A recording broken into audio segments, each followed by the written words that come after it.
하나님은 사람의 외모를 보지 아니하시고 중심을 보신다. 이렇게 성경은 우리에게 가르쳐주고 있습니다. 그 사람의 중심이 뭐겠습니까? 그 중심을 마음이라고 성경은 우리에게 가르쳐줍니다. 내 마음을 어디다 쏟고 있는가, 내 마음 중심을 어디를 향하여 있는가에 따라서 많은 것들이 새로워지고 많은 것들이 변화가 된다는 것입니다. 하나님이 선택한 이스라엘의 나라의 왕으로 세워진 아비야. 이 아비암이 르호보암을 이어서 왕이 됐는데 안타깝게 3년 동안 왕으로 통치하다가 죽습니다. 너무 짧은 기간입니다.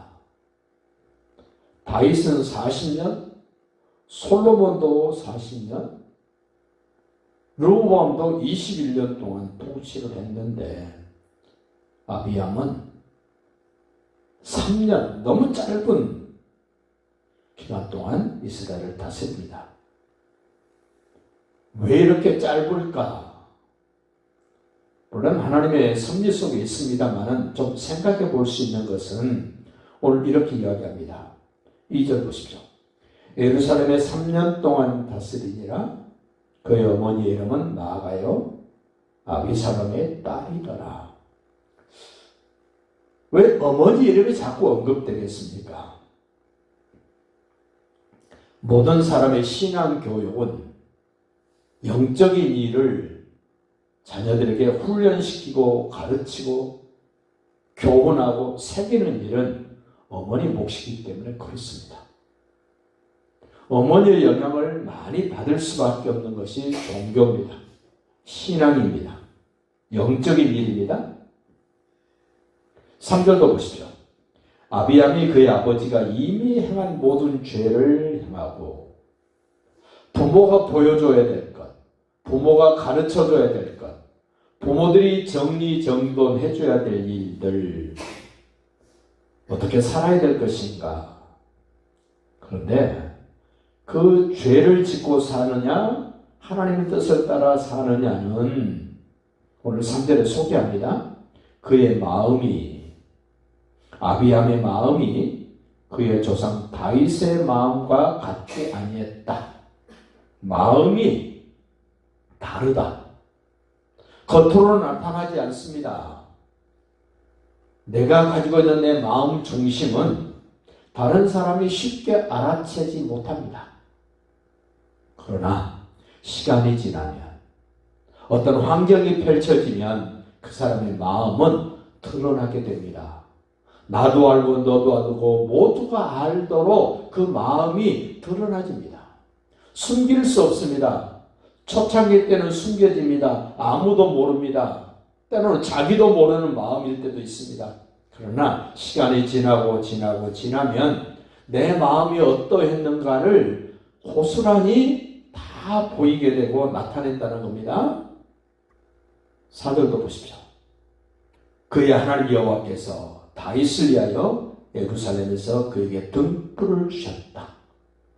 다윗 때문에 솔로몬도, 르호보암도, 아비암도 그나마 근근히 이어져 가고 있는 이 모습 좀 안타깝지 않습니까? 다윗의 후손들도 다윗 같은 마음 중심으로 하나님을 향하여 있었더라면 훨씬 더 좋았을 텐데 다윗과 맺은 하나님의 언약 때문에 그래도 근근히 이어져가는 이 모습. 4절 중반절입니다. 그의 아들을 세워 뒤를 잇게 하사 예루살렘을 견고하게 하셨으니 이는 다윗이 햇사람 우리아의 일 외에는 평생에 여호와 보시기에 정직하게 했다. 그럼 우리는 믿음이라는 말을 추상적인 명사로 생각하지 마시고 실질적인 어떤 내용, 어떤 결과 분명히 드러나져야 된다는 겁니다. 그래서 믿음이라는 말은 신실, 진실, 정직, 충성, 뭐 이런 것으로 우리는 좀 생각을 해야 돼요. 내가 정말로 정직한가? 내가 정말로 신실한가? 내가 정말로 진실한가? 나는 정말 하나님 앞에 충성스러운가? 그래서 믿음이 있는가를 확인해 보는 것은 무엇을 딱 이렇게 맡겨보는 겁니다. 맡겨보면 그 사람이 충성인지 진실한지 정직한지 그렇게 많은 시간이 필요하지 않습니다. 금방 드러나 버립니다. 다윗은 정직했답니다. 하나님의 마음에 드는 사람은 정직한 사람, 마음이 정직한 사람, 마음이 신실한 사람, 마음이 진실한 사람, 마음이 충성스러운 사람, 그 사람은 하나님이 아신다는 겁니다.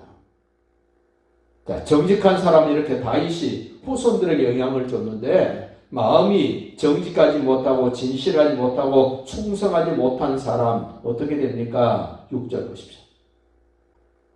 르호보암과 여로보암 사이에 남쪽 유대와 북쪽 이스라엘과 늘 전쟁이 있었다. 그런데 아비암과 여로보암 사이에도 전쟁이 있습니다. 계속되는 전쟁. 어디서부터 출발된 겁니까? 그 사람의 마음에서부터 시작됐습니다. 그 사람의 마음이 정직하지 않기 때문에, 그 사람의 생각이 진실하지 않기 때문에, 그의 삶의 스타일이 신실하지 않기 때문에 그것이 겉으로 나타나지는 것이 이제는 전쟁으로 나타나진 겁니다. 결국 정직하지 못한 아비암, 정직하지 못한 여로보암, 신실하지 못했던 이 사람들 전쟁을 합니다. 왜 전쟁을 합니까? 욕심 때문입니다. 우상숭배 때문입니다. 우상숭배를 왜 합니까? 그것도 욕심입니다. 그래서 성경은 말씀합니다. 탐심은 우상숭배다. 더 갖고 싶어하는 것 우상숭배다. 8절 봅시다. 아비암이 그의 조상들과 함께 자니 다윗성에 장사되고 그 아들 아사가 대신하여 왕이 되니라. 계속 대물림되어 갑니다. 그 조상들의 마음이 하나님을 향한 마음이, 백성을 향한 마음이, 자기 자신을 향한 마음이 정직하고 신실하고 진실하고 충성스러우면 되는데 그러지 않고 욕심만 냅니다. 더 갖고 싶어 합니다. 싸웁니다. 전쟁합니다. 우상숭배합니다. 그 결과 자기 자신도 심각한 문제가 생기고 가족에게도 문제가 생기고 주변 사람들 문제가 생기고 그 사람이 다스리는 이스라엘 나라 하나님의 언약 백성들에게도 영향을 준다는 겁니다. 오늘 이 아비암의 행적을 통해서 우리가 꼭 점검해야 될 내용이 있습니다.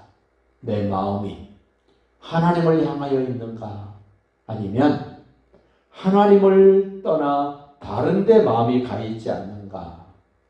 그리고 그 하나님이 내 중심을, 내 마음을 보실 때 내 마음이 진실하고 성실하고 정직하고 충성스러움이 있는가를 다시 한번 확인하고 우리 주님께 인정받고 복된 삶 되시기를 예수님의 이름으로 축복합니다.